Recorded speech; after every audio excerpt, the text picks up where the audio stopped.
하나님 말씀 함께 보겠습니다. 요한계시록 2장 20절 말씀입니다. 한 절만 보겠습니다. 요한계시록 2장 20절입니다.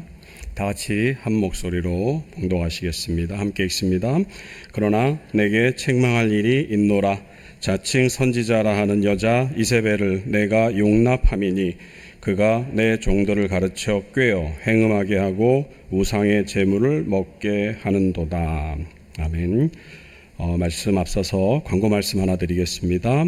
김창렬 장로님께서 오늘 하나님의 부르심을 받으셨습니다. 그래서 내일 입관은 내일 오후 3시고요. 입관 예배는 내일 오후 2시에 있습니다. 그래서 교회에서 1시 50분에 전주 효자 장례타운으로 가겠습니다. 그러니까 1시 50분까지 교회에서 출발합니다. 그리고 발인 예배는 아직 정해지지 않은 것 같습니다. 시간이. 그래서 발인은 아무튼 내일 모레 금요일이 될 것 같기는 한데요. 아직 시간은 알려지지 않았고요. 그래서 정해지는 대로 공지해 드리도록 하겠습니다. 그리고 내일 바쁘시지 않으면은 가급적 좀 많은 분들이 참석해서 함께 위로를 하는 시간을 가졌으면 좋겠습니다. 내일 1시 50분에 교회에서 출발합니다. 꼭 기억해 주시기 바랍니다.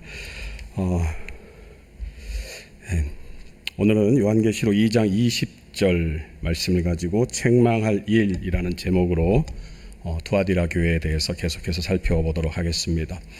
지난 시간을 기억하시겠습니다만 지난 시간에는 두아디라 교회를 향한 주님의 칭찬에 대해서 우리가 살펴보았습니다. 불꽃 같은 눈동자를 가지고 계신 주님은 두아디라 교회의 모든 것들을 알고 계셔서 그들의 형편, 그들의 상황, 그리고 무엇보다 그들이 칭찬받을 만한 그런 덕목들을 알고 계셨고 그런 일들로 인해서 주님은 두아디라 교회를 칭찬하셨습니다.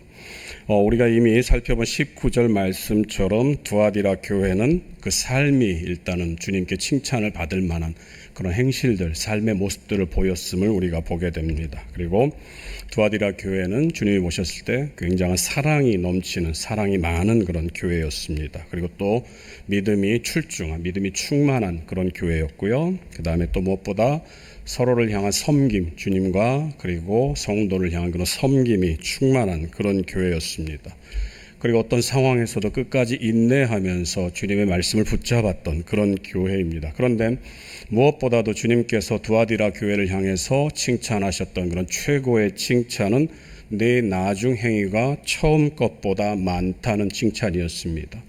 말씀드린 것처럼 행위라고 하는 것은 행실입니다. 그래서 이 2장 19절 말씀에서는 그 사업이라고 한 말씀, 그리고 그 행위, 행실, 그러니까 두아디라 교회의 그 삶을 의미한다고 말씀을 드렸습니다. 그리고 처음 것보다 많다라고 하는 이 말은 두 가지 의미로 생각해 볼 수가 있었다고 말씀을 드렸는데요. 첫 번째 의미는 처음에 했던 일들보다 더 많은 일들을 하고 있다라고 하는, 그러니까 처음에 어떤 사업, 행실들을 했을 때 그 일들보다 더 많은 일들을 두아디라 교회가 했습니다. 그리고 또 나중 행위가 처음 행위보다 훨씬 더 훌륭하다라고 하는 그런 의미가 바로 처음 것보다 많다라는 의미라고 말씀을 드렸습니다. 결론적으로 말씀드리면 두아디라 교회는 주님이 오셨을 때 처음보다 나중이 더 아름다운 교회, 그리고 가면 갈수록 더 큰 일들을 감당하는, 그러니까 바람직한 교회의 모습을 가지고 있지 않나, 이렇게 우리가 생각해 볼 수가 있을 것 같습니다. 그래서 시간이 지나면 지날수록 더 칭송받는 그런 교회였다라고 우리가 이해를 해 볼 수가 있습니다. 그런데 그럼에도 불구하고 이 두아디라 교회 역시도 주님의 책망을 받게 됩니다. 우리가 읽은 오늘 본문 20절 말씀, 오늘은 두아디라 교회에 관한 세 번째 시간으로서 방금 전에 말씀드린 것처럼 20절을 통해서 책망할 일이라는 제목으로 함께 말씀을 나누도록 하겠습니다. 방금 말씀드린 것처럼 두아디라 교회는 주님께 칭찬받았던 그런 교회입니다.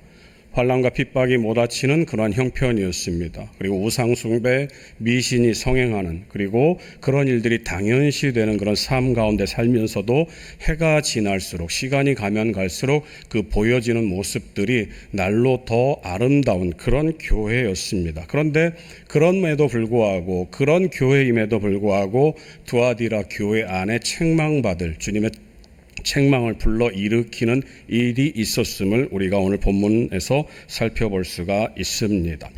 오늘 본문 속에서는 책망할 일이라고 표현을 하고 있습니다. 여러분이 기억이 가물가물하실 텐데요. 이미 이 책망에 관한 내용들을 에베소 교회를 하면서 말씀을 한번 나누었던 적이 있는데요. 우리 개역개정 성경에는 책망할 일이라는 표현으로 이렇게 두아디라 교회를 향한 주님의 뭐랄까 의중 내지는 어떤 그런 마음, 불편한 마음을 이렇게 보여주고 있습니다. 그래서 책망할 일이 있다라고 하면 우리가 언뜻 우리의 어떤 그런 정서상으로 생각해 보면 두아디라가 뭔가 혼날 일을 했구나, 잘못한 일이 있었구나라고 하는 것을 얘기를 합니다. 그런데 오늘 우리가 읽은 성경, 개역 성경에서 책망할 것이 있다, 책망한다라고 하는 말의 정확한 의미는 무엇을 가진다라고 하는 의미 라는 에코라고 하는 그런 동사와 그리고 무엇에 반대한다라고 하는 의미의 전치사 카타라는 말이 합쳐져서 그것을 번역한 게 책망할 것, 책망하다라고 하는 그런 의미입니다. 그러니까 좀 그냥 듣고 넘어가십시오. 그래서 이 책망할 것 죄송합니다. 책망할 것, 책망할 일이라고 하는 이 말씀의 정확한 헬라어적인 의미는 너에게 대해서 반대할 것이 있다라는 말입니다. 그러니까 아까 말씀드린 것처럼 가진다라는 말과 반대한다라는 말이 합쳐져서 책망한다라는 말로 번역이 되어 있다고 말씀드렸잖아요. 그래서 그 원어의 정확한 의미는 반대할 것이 있다라고 하는 그런 의미입니다. 그러니까 오늘 본문 19절, 20절 말씀은 그러나 내게 책망할 일이 있노라라고 하는 이 말씀의 정확한 의미는 그러나 너에게 반대할 것이 있다라고 하는 그런 의미로 우리가 이해를 하면 될 것 같습니다. 어떤 책망할 일, 반대할 일, 그 사람을 보면서 못마땅한 일이 있을 때 우리가 흔히 가지고 있는 어떤 그런 패턴들이 있습니다. 가령 예를 들면 이런 거죠. 누군가가 여러분 눈앞에서 굉장히 못마땅한, 저 사람 저거 좀 고쳤으면 좋겠는데 라고 하는데 그거를 그냥 보아 넘기기에는 여러분의 인내력이 너무 부족한 겁니다. 그래서 그거를 얘기를 해야 돼요. 그렇다고 해서 단도직입적으로 가서 너 이거 잘못했어 라고 얘기를 하면은 왠지 싸움이 날 것 같으니까 우리 딴에는 이제 머리를 씁니다. 그래서 어떻게 얘기를 합니까?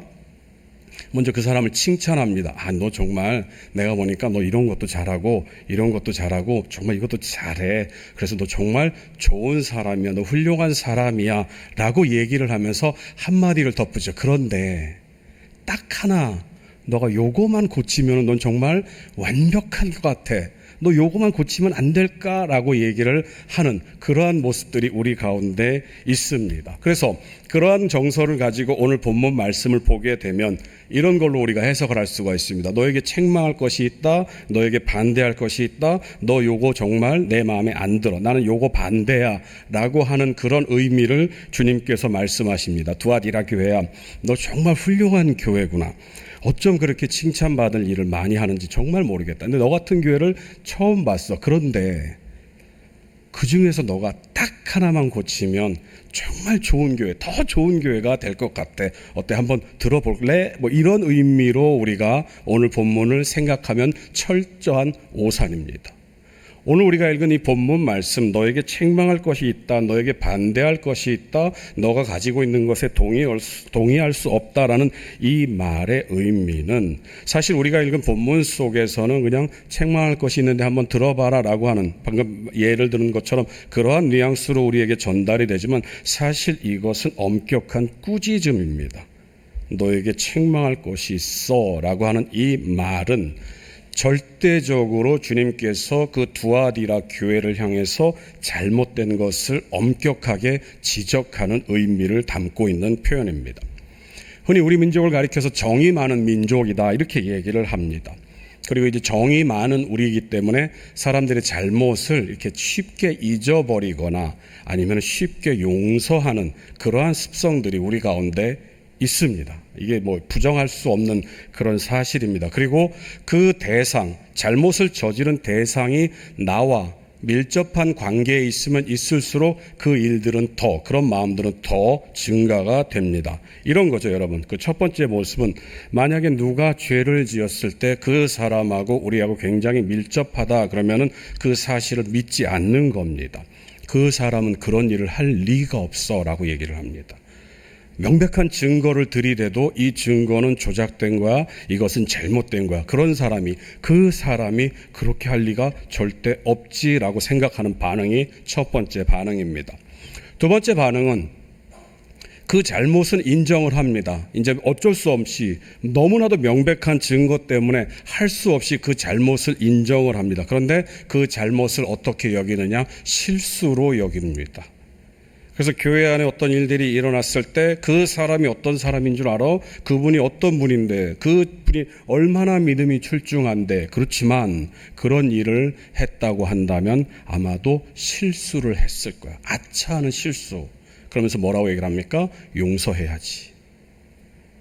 세 번째 모습은요, 과거의 행위로, 과거의 어떤 선행, 과거의 어떤 훌륭한 그런 업적으로 현재의 잘못을 희화시키는, 그러니까 무마시키려고 하는, 탕감시키려고 하는 그런 노력을 합니다. 분명한 잘못을 저질렀고 누가 봐도 명백한 잘못입니다. 그때는 뭐라고 얘기합니까? 이분이 과거에 했던 일들을 봐서, 과거에 이렇게 훌륭한 일들을 했으니까 그 정도는 우리가 한번 눈 감아 줍시다.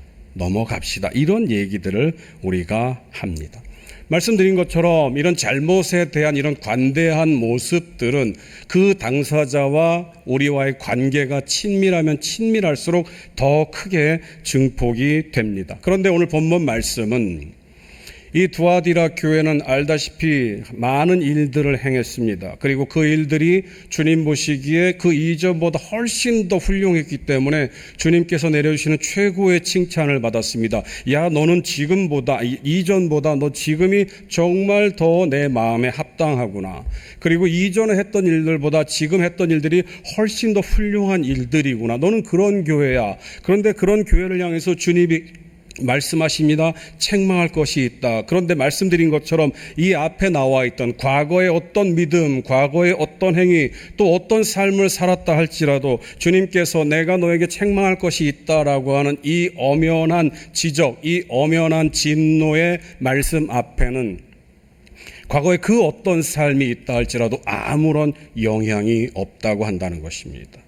과거에 아무리 잘 살았다 할지라도, 과거에 아무리 믿음이 훌륭한 그런 업적들을 많이 남겼다 할지라도 그 죄는 절대로 용납될 수 없으며, 죄를 저질렀으면 반드시 그 죄값에 해당하는 값을, 그러니까 죄에 해당하는 값을 치러야 한다는 의미가 바로 오늘 본문 20절에서 그러나 내게 책망할 것이 있다는 바로 주님의 말씀입니다. 칭찬받을 일을 아무리 많이 했다고 할지라도요, 그것이 우리의 죄를 용납할 수 있는 면죄부가 될 수는 없습니다. 말씀드린 것처럼 우리는 그 죄에 합당한 죄값을 치러야 합니다. 그렇기 때문에 우리가 이제 다음에 살펴보겠습니다만 23절을 여러분 한번 보시기 바랍니다. 요한계시록 2장 23절입니다. 23절 제가 읽어드리겠습니다. 또 내가 사망으로 그의 자녀를 죽이리니 모든 교회가 나는 사람의 뜻과 마음을 살피는 자인 줄 알지라. 내가 너희 각 사람의 행위대로 갚아주리라. 주님께서는 너에게 책망할 것이 있다, 책망할 일이 있다라고 말씀하십니다. 그리고 그 일들은 과거의 어떤 삶으로도 그 일들, 그 책망할 거리들이 전혀 희석되지 않는 명백한 진노를 표현하고 계십니다. 그래서 말씀드린 것처럼 23절에서 너희들의 그 행위대로 내가 갚아줄 것이다 라고 말씀하십니다. 그러면은 이 두아디라 교회가 행했던 주님의 진노를 받아 마땅한 그 죄는 무엇인가? 오늘 본문 20절은 뭐라고 얘기를 합니까? 자칭 선지자라 하는 여자 이세벨을 내가 용납함이니 그가 내 종들을 가르쳐 꾀어 행음하게 하고 우상의 제물을 먹게 하는도다. 두아디라 교회가 범한 범죄는 바로 이세벨을 용납한 죄라고 오늘 본문은 밝혀주고 있습니다. 오늘 본문 속에서 용납하다라고 번역된 헬라어는 아피에미라는 말을 씁니다. 신약성경에서 굉장히 많이 쓰여진 단어입니다. 그런데 이 아피에미가 요한계시록에서는 딱 3번만이 기록이 되어 있습니다. 그 첫 번째는 우리가 이미 살펴본 요한계시록 2장 4절 말씀입니다. 바로 에베소 교회를 향한 말씀이죠. 같이 한번 읽어볼까요? 함께 읽습니다. 그러나 너를 책망할 것이 있나니 너의 처음 사랑을 버렸느니라. 방금 말씀드린 것처럼 이 아피엠이 오늘 본문 20절에서는 용납하다라는 말로 번역이 됐는데 요한계시록 2장 4절에서는 버렸느니라라고 하는, 사랑을 버렸다라고 하는, 버린다라는 말로 해석이 되어 있습니다. 그리고 이 아피에미가 요한계시록에서는 11장 9절에 또 한 번 기록이 되어 있습니다. 요한계시록 11장 9절 말씀입니다. 제가 읽어드리죠. 백성들과 족속과 방언과 나라 중에서 사람들이 그 시체를 사흘 반 동안을 보며 무덤에 장사하지 못하게 하리로다. 요한계시록 방금 읽은 11장 9절의 말씀에서 이 아피에미는 장사하다, 묻다, 무덤에 묻다라고 하는 그런 의미로 해석이 되어 있습니다. 자, 말씀드린 것처럼 요한계시록 2장 4절에서 이 아피에미는 버렸다라고 의미를 했습니다. 그리고 요한계시록 11장 9절에서는 장사하다라는 그런 의미로 해석이 됐습니다. 그래서 이 아피에미가 가지고 있는 원래의 의미는, 본래의 뜻은 쫓아버리다, 그리고 멀리 떠나보내다, 그리고 추방하다라는 그런 의미를 담고 있습니다. 그래서 아까 말씀드린 대로 사랑을 버렸느니라라고 하는 것은 이제 버렸다라는 의미로 해석이 되는 게 이 사랑을 멀리 쫓아버렸다라고 하는 그런 의미로 이해를 하시면 될 것 같습니다. 그리고 추방하다, 버렸다라는 의미로 장사 지낸다. 쉽게 말하면 땅의 무덤으로 모든 관계를 끊어버리는 그런 의미를 담고 있습니다. 그런데 오늘 본문은 그 아피에미가 오늘 본문에서는 용납했다라고 하는 전혀 반대의 의미를, 앞서 말씀드린 요한계시록 2장 4절과 그리고 11장 9절에서는 멀리 떠나보내고 관계를 단절시키는 그런 의미로 해석이 됐는데, 유독 오늘 읽은 요한계시록 2장 20절 두아디라 교회를 향한 말씀 속에서는 너희들이 그것을 용납했다라는, 받아들였다라는 말로 해석이 됩니다. 전혀 반대의 의미를 해석을 해놓고 있습니다. 이것을 그럼 어떻게 이해를 하면 좋을까?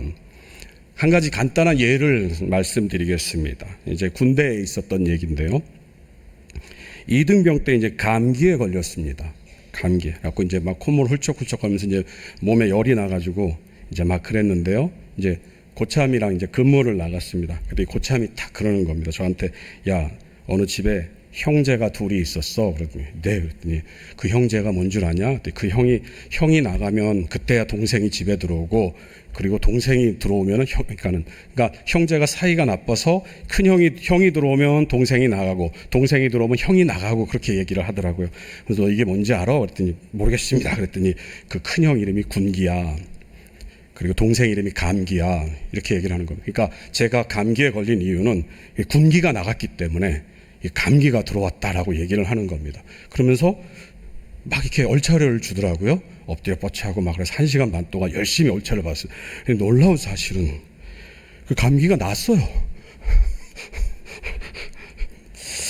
군기가 들어와서 감기가 또 나갔나 봅니다. 그 다음 날이 됐는데 고참이 물어보는 겁니다. 야, 너 감기 났니? 그랬더니, 예, 났습니다. 그랬더니, 봐, 너 군기가 들어와서 그런 거야. 이런 의미입니다, 여러분. 아피엠이라는 말이 멀리 떠나보냈다라고 하는 그런 말인데, 받아들였다라고 하는 그 말, 네가 이세벨을 용납했다라고 하는 그 말은 바로 떠나버린 그 빈 자리에 다른 누군가가 채워졌다라고 하는 그런 의미입니다. 그래서 오늘 본문 속에서 두아디라 교회를 향해서 너가 이세벨을 용납했다라고 하는 이 주님의 책망은 주님을 향해 있었던 그 믿음의 자리, 주님을 품고 있어야만 하는 그 믿음의 자리에 있는 그 믿음이 떠나보내짐으로 말미암아서 이세벨을 용납하는 죄악된 생각들이 그 마음 가운데 들어왔다라고 하는 그런 의미입니다. 한 단어가 전혀 반대되는 상황을 표현한 것을 우리는 그렇게 이해할 필요가 있습니다. 그래서 두아디라 교회가 주님을 향한 믿음을 버리고 그래서 그 믿음의 그 자리에 이제 이세벨을 용납했다. 그렇기 때문에 주님은 그 두아디라 교회를 향해서 책망을 하고 있는 것입니다. 주님의 자리를 다른 것으로 채웠기 때문에 그 이전에 그 과거에 있던 그 모든 영광스러운 삶이 지금 현재의 이 삶 속에서 전혀 그 삶을 정당화할 수 없는 그런 죄악된 삶을 지금 보이고 있기 때문에 주님은 그 두아디라 교회를 향해서 책망을 하고 있습니다. 왜냐하면 그 이전에는 주님을 향한 믿음이 가득 차 있기 때문에 그들의 모든 삶들이 가능했지만 이제 그 자리에 이세벨을 용납하는 그런 죄악된 마음이 들어와 있기 때문에 그 이후로 나타나는 삶은 그 이세벨이 악한 생각, 사탄의 생각이 주관하는 삶밖에 나타날 수 없기 때문인 것입니다. 주님은 그래서 이 두아디라 교회를 향해서 책망의 말씀을 하셨던 것입니다. 그러면 과연 이 이세벨을 용납했다라고 하는 것, 이 이세벨은 과연 누구인가? 이 이세벨에 대한 것들을 우리가 생각해 보지 않을 수가 없습니다. 이 이세벨에 관한 해석은 하나는 이 이세벨은 실존 인물이다라고 하는 그런 해석이 하나가 있습니다. 그리고 두 번째 해석은 아니다, 상징적인 의미를 가지고 있어서 이름만을 차용해 온 것이다라고 하는 그런 주장이 있습니다. 먼저 이세벨을 이 실존 인물로 실제로 두아디라 교회에 있었던 이세벨이라는 여자가 있었다라고 보는 그 이유는 그 이세벨이라고 하는 그 표현 앞에 여자라는 표현을 썼다라는 것을 근거로 하고 있습니다. 여러분 오늘 보면 20절을 한번 보시기 바랍니다. 그러나 내게 책망할 일이 있노라 자칭 선지자라 하는 여자 이세벨을 이라고 오늘 본문이 말을 하고 있습니다. 여자라고 번역된 헬라어는 귀네라는 말을 쓰는데요.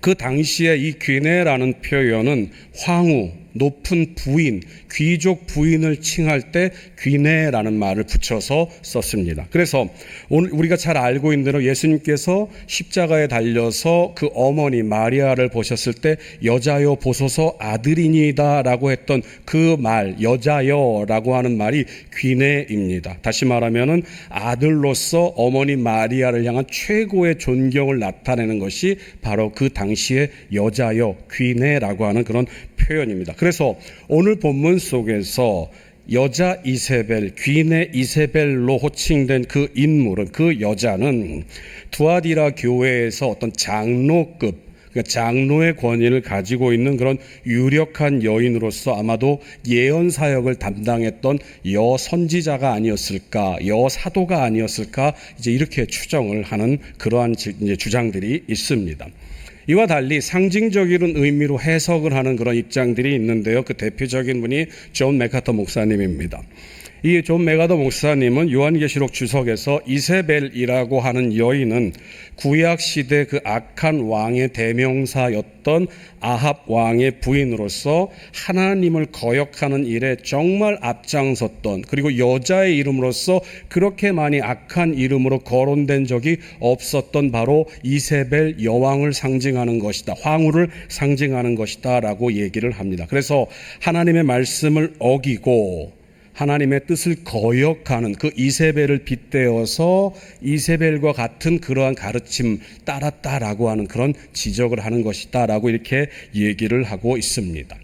이세벨이 실존 인물이건 아니면 상징적인 의미를 담고 있는 것이건 이 이름이 이세벨이라고 하는 그 사실에 우리는 주목을 할 필요가 있습니다.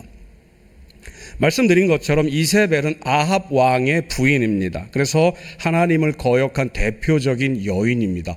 여자 이름으로서 하나님을 거역한 이름이 이세벨처럼 성경에 많이 기록된 인물이 그렇게 많지가 않습니다. 전무하다고 해도 과언이 아닐 것입니다. 이 이세벨은 어떤 여자였습니까? 아합 왕과 그리고 이스라엘 백성들에게 바알신을 섬기도록, 그리고 아세라 여신을 섬기도록 종용했던, 그리고 그런 일들을 적극적으로 추진했던 그러한 여인입니다.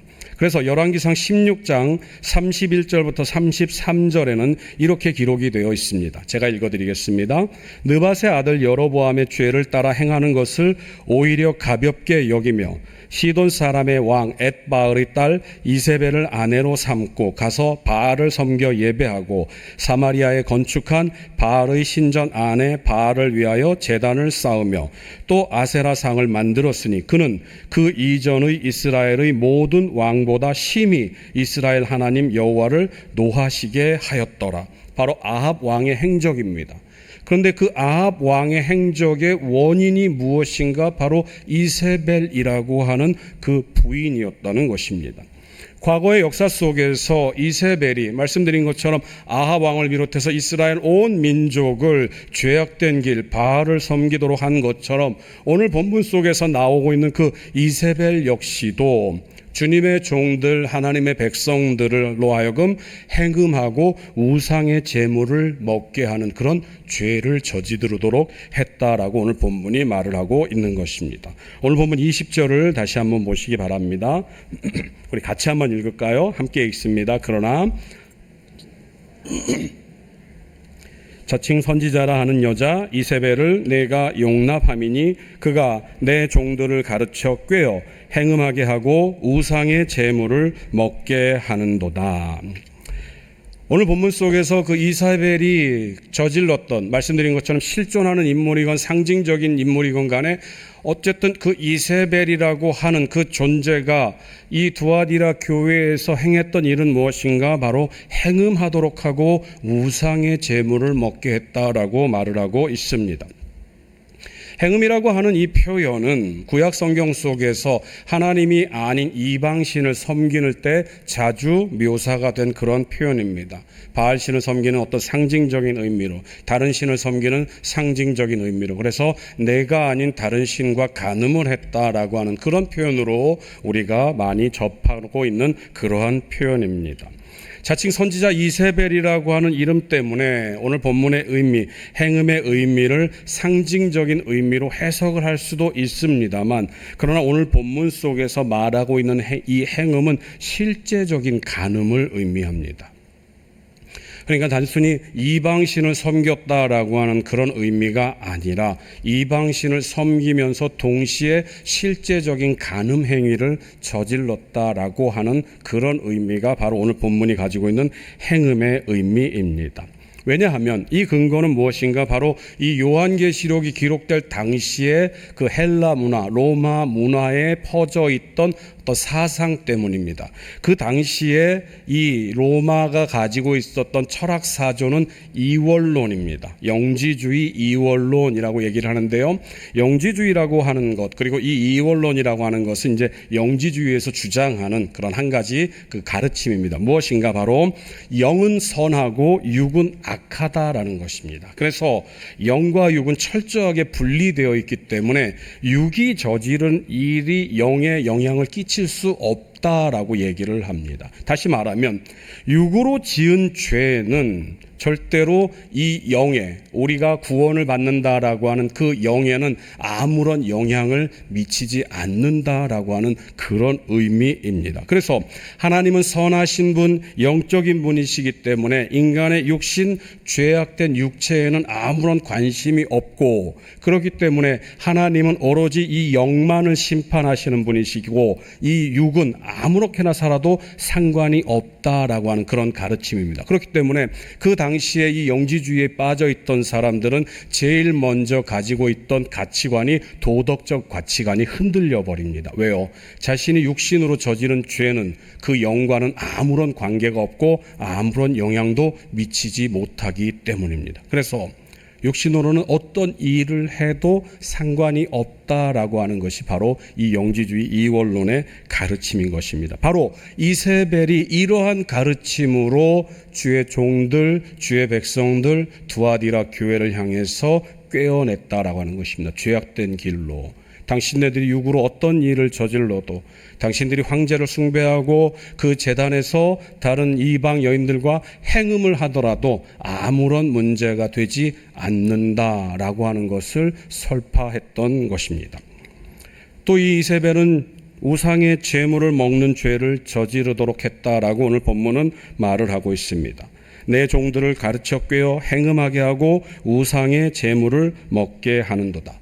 이미 몇 번을 말씀드렸습니다만 소아시아 7교회의 사회적, 경제적 그리고 정치적 배경에는 늘 황제 그리고 온갖 우상들이 함께 혼재되어 있다고 말씀을 드렸습니다.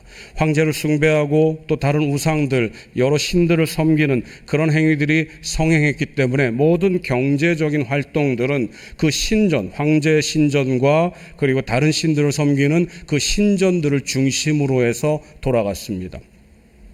매번 드려지는 어떤 그런 재물들이 그곳에서 도축이 된 뒤에 시장으로 풀려 나왔습니다. 그런데 그 시장으로 나와 있는 그 재물들을 먹기 위해서는 꼭 한 가지가 선결되어야 하는데 무엇입니까? 바로 그 우상을 숭배하는 그 조합에 가입이 되어 있어야만 합니다.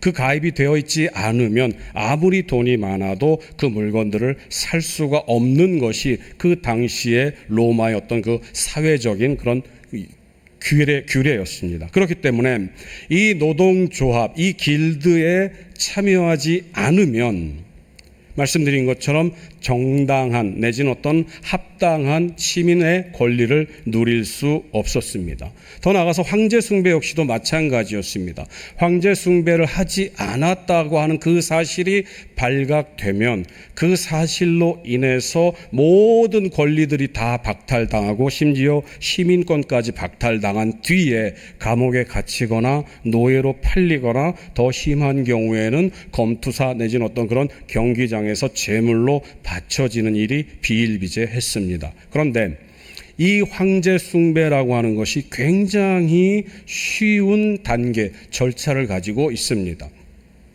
말씀을 드렸습니다만 다시 한번 기억을 되새기기 위해서 말씀을 드리겠습니다. 당시 로마는 황제 숭배를 한 사람에게만 올바른 시민권을 부여하고 로마 시민으로서의 권리를 누리도록 했습니다. 그런데 이 황제 숭배는 1년에 단 한 차례 황제 신전에 가서 제물을 바치는 그 자리에 가서 로마 황제는 시저는 나의 주인입니다. 나의 주님이십니다. 라고 하는 고백을 공개적인 석상에서 하는 것으로 모든 것이 완료가 됩니다. 그렇게 하고 난 뒤에는 증서를 하나 줍니다. 이 사람은 황제를 숭배하는 자입니다. 라고 하는 그런 합당한 증서를 줍니다. 그런데 놀라운 사실은 그 황제 숭배를 한 증서를 가지고 있으면 이 사람이 예수를 믿건 다른 무엇을 믿건 로마 당국은 아무런 간섭도 하지 않았습니다. 그러니까 그 당시에 많은 그리스도인들이 눈 딱 감고 한번 황제 숭배를 하자, 그리고 증서를 받아, 그리고 난 다음에 우리가 더 열심히 주님을 섬기면 돼라고 하는 그런 유혹에 쉽게 빠질 수 있는 그런 환경에 노출되어 있었다라고 하는 것입니다. 이러한 이세벨의 행위, 이세벨이 그러한 일들을 유혹으로 성도들에게 제시를 합니다. 괜찮아.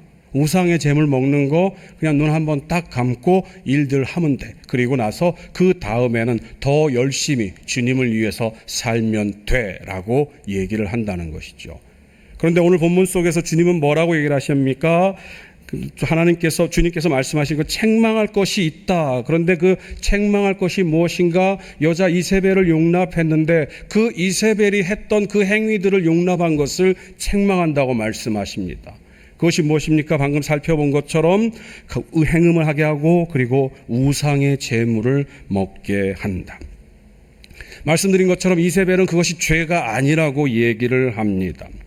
그러나 이 이세벨의 행위는 어떻게 보면 굉장히 지혜로운 행실이고 어떻게 보면 굉장히 지혜로운 처신처럼 보이는 것 같기도 합니다. 그리고 그것이 훨씬 더 실리적이고 실속 있고 어떻게 보면 더 교회를 위해서 그런 일들을 해야 되는 것 아닌가라고 생각을 하기도 합니다. 그런데요, 분명한 사실은 주님께서 그 행위를 책망하셨다는 것입니다. 주님께서 보시기에 그 행위는 명백하게 잘못된 성령을 거스리는 행위였다라고 하는 것입니다. 죄악된 본성으로 말미암아서 우리는, 여러분과 저는 죄를 선택하는 경우가 많이 있습니다. 그리고 나서 성령께서 우리의 마음 가운데 감동을 주셔서 역사하셔서 그 죄가 잘못임을 깨닫게 하십니다. 그러면 우리는 돌이키면 됩니다. 그런데 이세벨은 뭐라고 얘기를 합니까? 그것이 깨달아졌을 때 이거는 잘못이지, 이거는 하나님 앞에 내가 잘못된 범죄를 저지른 것이야 라고 하는 생각이 들 때 말합니다. 아니야 라고 말합니다. 그것은 죄가 아니라고 얘기를 합니다. 그것은 어쩔 수 없는, 이러한 상황 가운데서 우리가 선택할 수 없는, 어쩔 수 없는 그런 선택에 불과해. 그리고 그 이전까지 우리는 다 열심히 살았잖아. 그 이전까지 이렇게 많은 일들을 우리가 이루었잖아. 지금 한번 그렇게 한다 한들 주님께서 우리를 용서하시지 않을까? 분명히 용서하실 거야. 이세벨은 바로 그러한 가르침을 교회 안에 퍼뜨렸다라고 하는 것입니다. 오늘 살고 있는 이 땅에서 여러분과 제가 만날 수 있는 이런 이세벨의 거짓 가르침들이 얼마나 많은지 모릅니다. 실제로 많이 있습니다. 여러분들이 아마 일상생활을 하면서 그런 가르침들을, 크고 작은 그런 거짓된 가르침들을 접할 때가 많이 있을 것 같은데요. 대표적인 한 가지 예를 들어보자면요. 히브리서 12장에 나오는 말입니다. 제가 한번 읽어드리죠. 여러분이 잘 알고 계시는 말인데요. 히브리서 12장 15절입니다. 너희는 하나님의 은혜에 이르지 못하는 자가 없도록 하고 또 쓴 뿌리가 나서 괴롭게 하여 많은 사람이 이로 말미암아 더럽게 되지 않게 하며. 아마 이 쓴 뿌리라고 하는 표현을 여러분이 실제로 여러분의 일상생활에 쓰신 적도 있을 것 같고, 그리고 설교를 통해서나 아니면 어떤 매스컴 내지는 어떤 책 같은 것들을 통해서 이 쓴 뿌리에 대한 얘기들을 자주 접해 보셨을 것입니다. 이 쓴 뿌리는 뭡니까? 여러분이 이해하는 이 쓴 뿌리는 뭔가요? 여러분이 생각하는 이 쓴 뿌리가 아마도 마음 가운데 있는 그 악한 생각들, 내가 어찌할 수 없는 그런 것들, 그리고 과거의 어떤 일들로 인하여서 내 마음에 남아있는 생채기, 트라우마 같은 것, 그런 것들로 우리가 이해를 하는 경우가 많이 있습니다. 그런데 방금 읽어드린 이 히브리서 12장 15절의 말씀에 나오는 이 쓴 뿌리는 정확하게 그 본문의 내용들을 살펴보면은 교회 안에 있었던 어떤 이단적인 세력들을 의미합니다. 그러니까 우리가 생각하는 것처럼 마음 가운데 있는 어떤 잘못된 마음들, 그리고 우리를 자꾸만 죄악으로 이끌게 하는 우리 어떤 본성, 본능 같은 그런 것과는 사실은 전혀 관계가 없는 말입니다. 이 쓴뿌리를 가지고 얘기를 하면서 우리 안에 있는 이 쓴뿌리를 케어내야 된다라고 하는 말들을 하는 분들이 이렇게 얘기를 하죠. 여러분, 히틀러라고 하는 사람이 있습니다.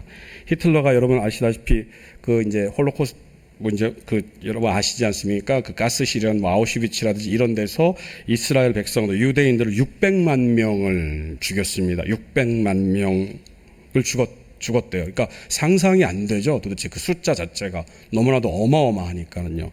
자, 그런데 여러분, 그것을 해석하면서 이 히틀러의 마음 가운데 쓴뿌리가 있다라고 해석하는 사람들이 있습니다. 왜냐?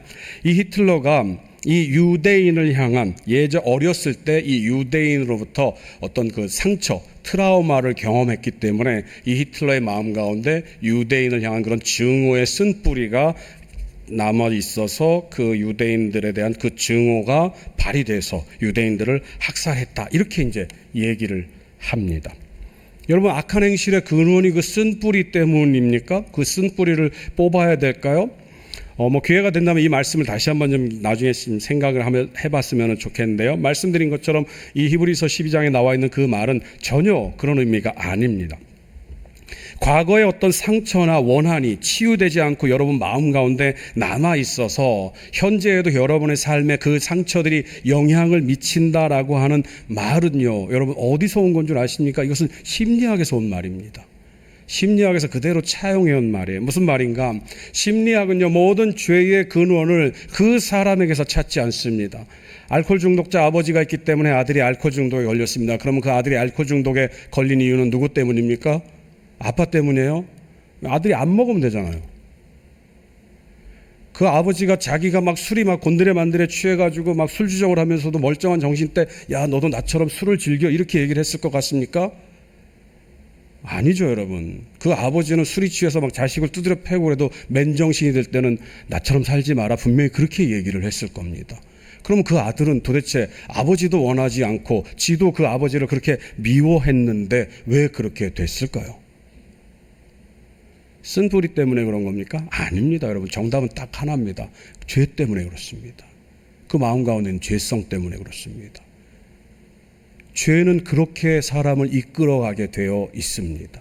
만약에 이런 쓴뿌리라고 하는 그러한 것들이 성경적인 가르침이라고 한다면 창세기 3장 12절에 나와 있는 3장에 나와 있는 그 창세기 이후에 아담과 하와가 범죄하는 그 내용도 전혀 다르게 기록이 돼야 됩니다. 창세기 3장 12절을 보면 이렇게 기록되어 있죠. 아담이 이르되 하나님이 주셔서 나와 함께 있게 하신 여자 그가 그 나무 열매를 내게 주므로 내가 먹었나이다.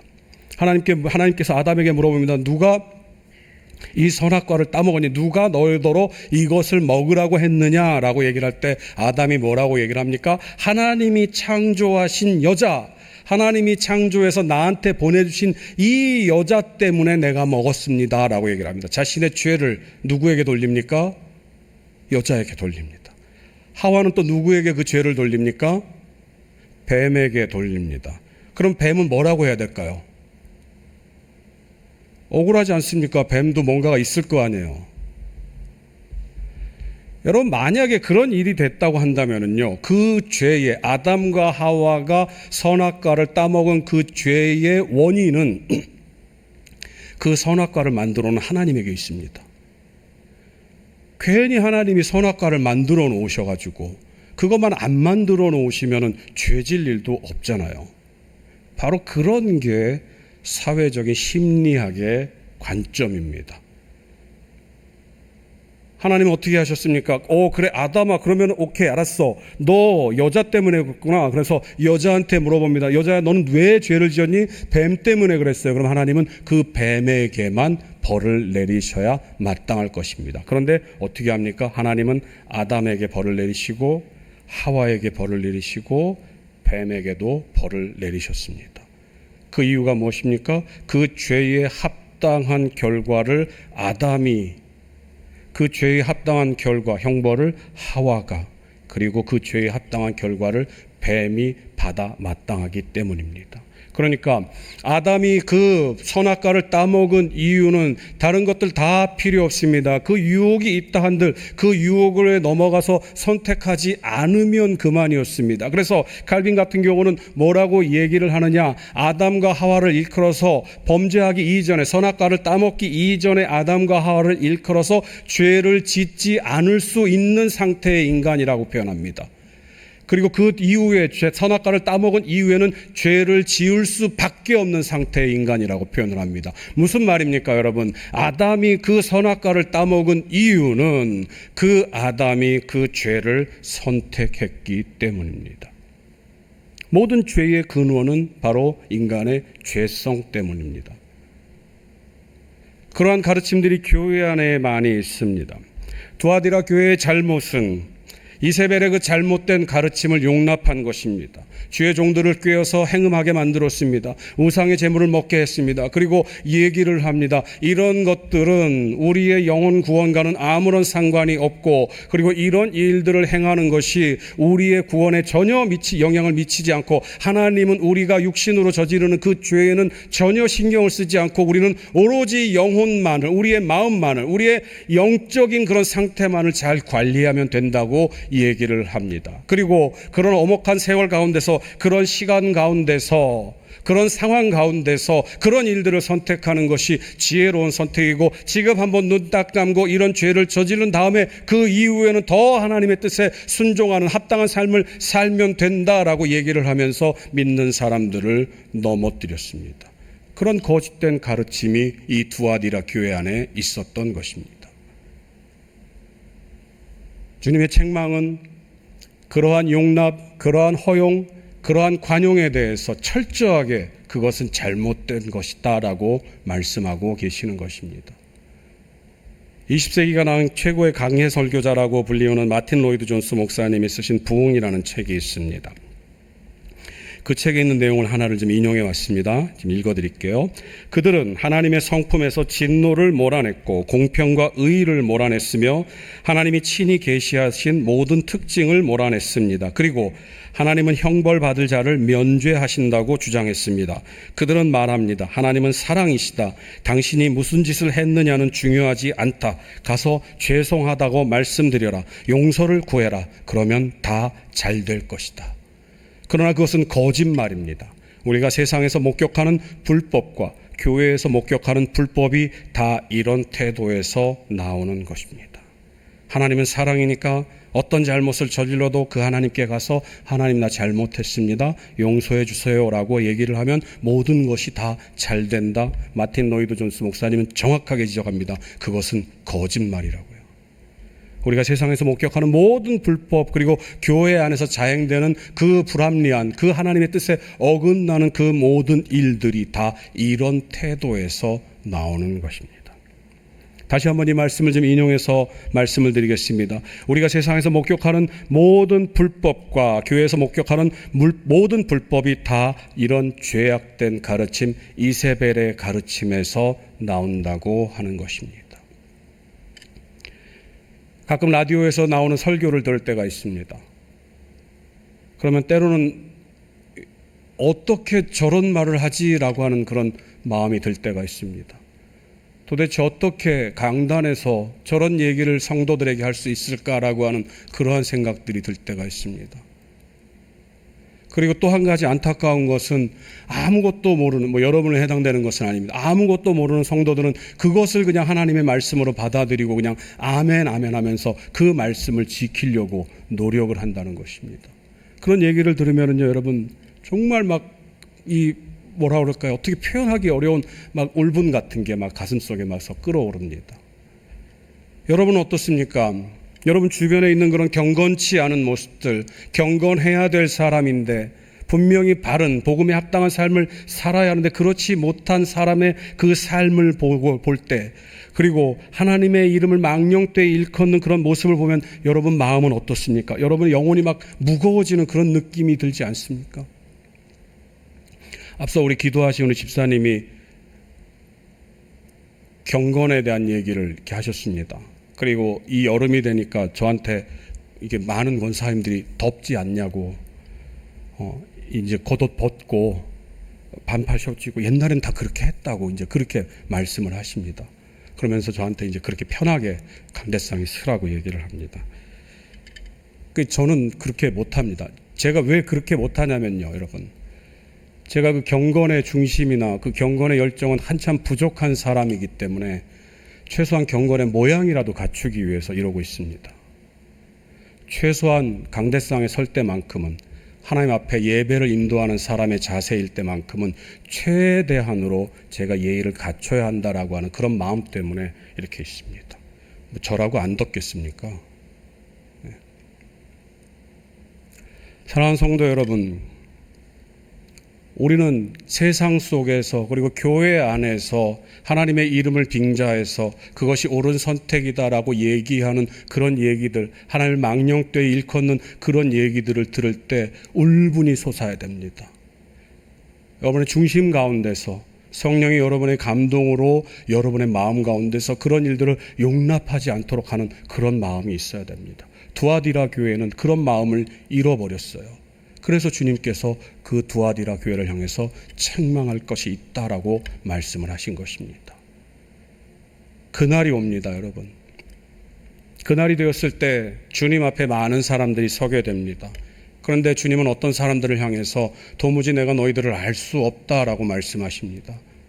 나는 너희들을 알지 못한다라고 말씀하십니다.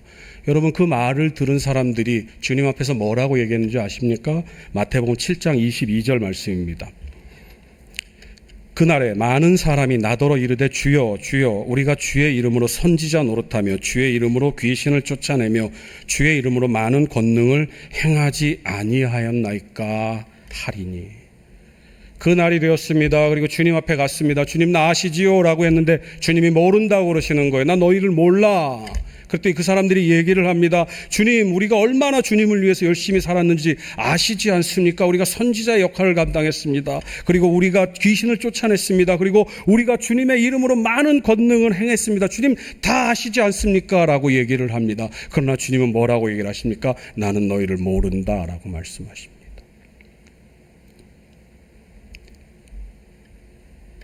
주님을 품어야 하는 그 마음 가운데, 그 주님을 향한 그 믿음이 있어야 하는 그 자리 가운데 이세벨이 들어오게 된다면, 아무리 주님의 이름을 위해서 하는 그 일이라 할지라도 그것은 그 날이 되었을 때 명명백백하게 주님 앞에서 드러나게 되어 있습니다. 이 자리에 서 있는 저 역시도 마찬가지고 이 자리에 앉아 있는 여러분들도 마찬가지일 것입니다. 우리는 분명하게 우리 자신을 돌아봐야 됩니다. 우리 자신을 살펴야 됩니다. 그래서 날마다, 시간마다, 기회가 있을 때마다 하나님, 내가 생각하는 이것이 옳은 것입니까? 내가 판단하는 이것이 옳은 것입니까? 내가 기도하는 이것이 옳은 것입니까? 이 사람의 말이 그럴듯하게 들리는데 과연 이것이 주님의 뜻에 합당한 것입니까? 라고 물어야 한다는 것입니다. 사랑하는 성도 여러분, 거짓이 난무하는 시대입니다. 심지어 거짓이 이제는 진실의 옷을 입고 선포되어지는 그런 시대가 도래했습니다.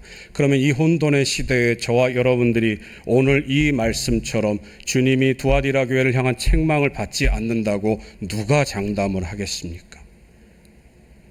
오늘 우리 마음 가운데 주님을 향한 그 열심, 주님을 붙잡는 그 마음, 주 예수 그리스도의 이름을 붙잡는 그것이 있어야 합니다. 그리고 세상의 어떤 유혹들이 그럴듯하게 들린다 할지라도 우리를 넘어뜨리려고 하고 우리를 꿰어내고 하나님의 뜻에서 멀어지게 하는 그 어떤 것이 예수 그리스도의 이름을 빙자해서 우리에게 온다 할지라도 우리는 바른 믿음, 바른 가치관, 바른 신앙을 갖기 위해서 철저히 노력해야 합니다. 그리고 늘 점검해야 됩니다. 하나님, 내가 바른 모습입니까? 이 시대를 그렇게 살아가는 여러분들, 그리고 제가 되시기를 간절히 소원합니다. 기도하시겠습니다. 사랑의 하나님, 감사합니다. 오늘 두아디라 교회의 모습을 보면서 이 시대를 창궐하고 있는, 이 시대를 휩싸고 있는 그런 거짓된 진리의 모습이 어떤 것인지를 다시 한번 생각해 보았습니다. 하나님, 우리도 어쩌면 그런 세상 풍조, 진리를 가장한 그런 마귀의 가르침에 빠져 있는 것은 아닌지 우리 자신을 돌아볼 수 있도록 인도하여 주시옵소서. 늘 성령에 민감하게 하여 주시옵시고 예수 그리스도의 이름을 붙잡고 그 예수 그리스도의 이름에서 어긋나는 그 어떤 행위도 용납하지 않고 단호하게 담대하게 맞서 싸우는 우리가 될 수 있도록 인도하여 주시옵소서. 과거에 어떤 삶을 살았던 그것은 중요한 것이 아닙니다. 지금 바로 이 자리에서 우리가 어떻게 사느냐가 가장 중요하오니 하나님, 우리의 영안을 열어주시고 우리의 마음을 깨우쳐 주셔서 예수 그리스도의 그 법, 성령의 인도하심을 날마다 바라보며 그 법에 따라 좁은 문, 좁은 길을 걷는 우리 모두가 될 수 있도록 인도하여 주옵소서. 감사드리며 이 모든 말씀 예수님 이름으로 기도합니다. 아멘. 하늘에 계신 우리 아버지, 아버지의 이름을 거룩하게 하시며 아버지의 나라가 오게 하시며 아버지의 뜻이 하늘에서와 같이 땅에서도 이루어지게 하소서. 오늘 우리에게 일용할 양식을 주시고 우리가 우리에게 잘못한 사람을 용서하여 준 것 같이 우리 죄를 용서하여 주시고 우리를 시험에 빠지지 않게 하시고 악에서 구하소서. 나라와 권능과 영광이 영원히 아버지의 것입니다. 아멘.